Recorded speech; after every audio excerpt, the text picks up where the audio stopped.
Hello, আমি Soma's happy কর্নারে তোমাদের সবাইকে স্বাগত।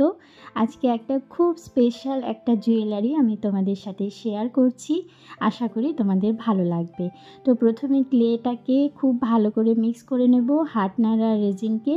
তারপরে আমি একটা ডো বানিয়ে নিয়েছি। এখানে একটা রাউন্ড শেপ করে আমি ক্লেটাকে কেটে নিয়ে তার হাফের একটু বেশি রেখে মাঝখান থেকে বরাবর কেটে নেব। তারপরে আমি এখানে ক্লের দড়ির মতন বানিয়েছি, সেগুলোকে আঠা দিয়ে খুব ভালো করে লাগিয়ে নেব।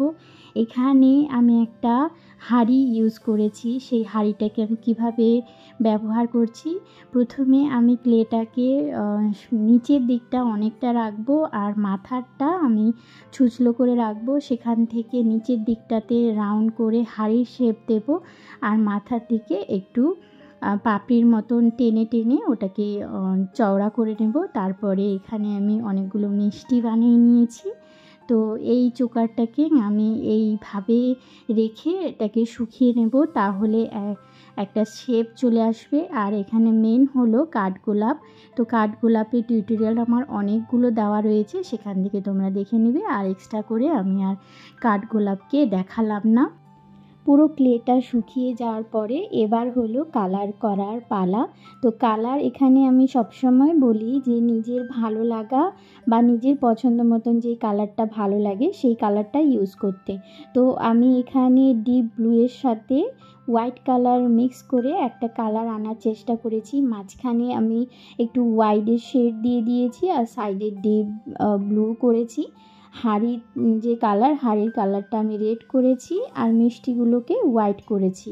কাঠগোলাপটা এখানে আমি বেবি পিঙ্ক কালারের কাঠগোলাপ ব্যবহার করব। তো প্রথমে আমি একটা হোয়াইটের বেশ দিয়ে দিয়েছি, তারপরে এখানে একটা পিঙ্ক কালার দিয়ে আমি কাঠগোলাপটাকে খুব ভালো করে নিচ্ছি। তারপরে এই কালারটা আমি এনেছি।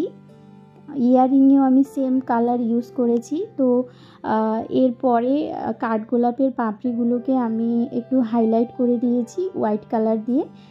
হাঁড়িটাকে আমি খুব সুন্দর করে সাজিয়ে দিয়েছি কলকা দিয়ে। তো এই জুয়েলারিটা আমার একদম রেডি। কিন্তু এখানে যে আমি চোকারটা রেডি করব, এটা সম্পূর্ণ যে ডিজাইনটা আমি করেছি সম্পূর্ণ আমার ডিজাইন। আর এই যে লহরি যে চেনটা রয়েছে এইটা দেওয়ার পরে জুয়েলারিটা এত সুন্দর হয়েছে। আসলে এই জুয়েলারিটা আমি একজন স্পেশাল মানুষকে আমি গিফট করব, তার জন্য খুব যত্ন সহকারে বানানো। শেষে তোমরা দেখতে পারবে বা তোমরা শর্ট ভিডিওতে হয়তো দেখে নিয়েছো যে আমি কাকে এই জুয়েলারিটা গিফট করেছি। ওর ভীষণ পছন্দ হয়েছে, আমারও খুব পছন্দ হয়েছে। যদি তোমরা এই ধরনের চোকার বা জুয়েলারি পরতে ভালোবাসো তাহলে কিন্তু আমার সাথে কন্ট্যাক্ট করতে পারো। তো তোমাদের এই জুয়েলারিটা কেমন লাগলো অবশ্যই কমেন্ট করে জানাবে। তোমরা সবাই ভালো থেকো, সুস্থ থেকো, টাটা।